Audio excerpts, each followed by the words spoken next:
Miss Grubb, super sub.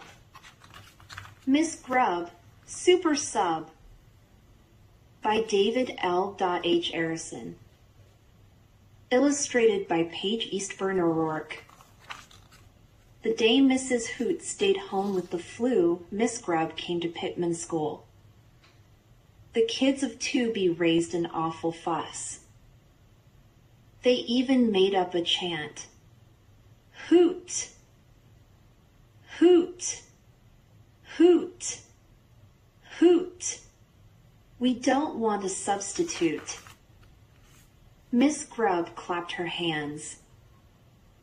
I love your chant, she said. Then she made up a chant, too. She beat on a book and yelled, breakfast, lunch, and dinner, and even in between, I love to eat pickled beets. I eat them till I'm green. The door opened.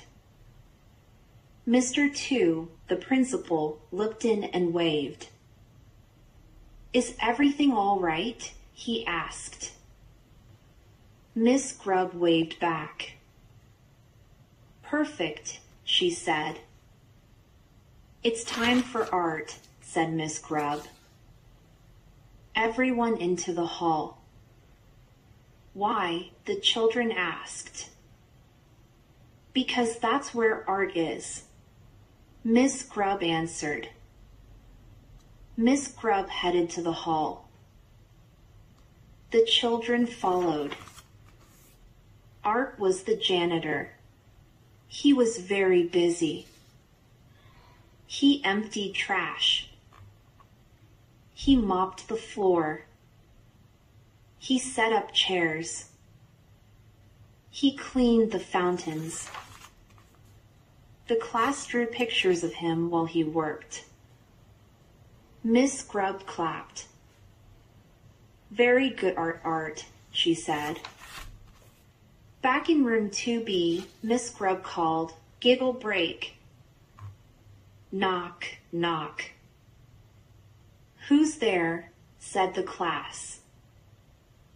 Hoo, said Miss Grubb. Hoo, said the class. The room sounded like a barn full of owls. Everyone giggled. It's time for recess, said Miss Grubb. She handed out paper bags. These magic bags can hold wonderful things, she said. Miss Grubb pointed to the sky. See that cloud? She said. That cloud goes into my bag.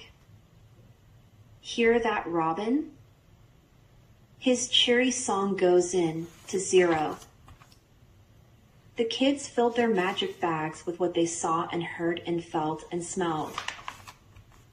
Miss Grubb had more surprises. How much math do kids eat? She asked the class.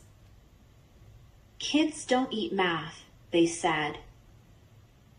Mrs. Farmer, the cook, says you do, said Miss Grubb.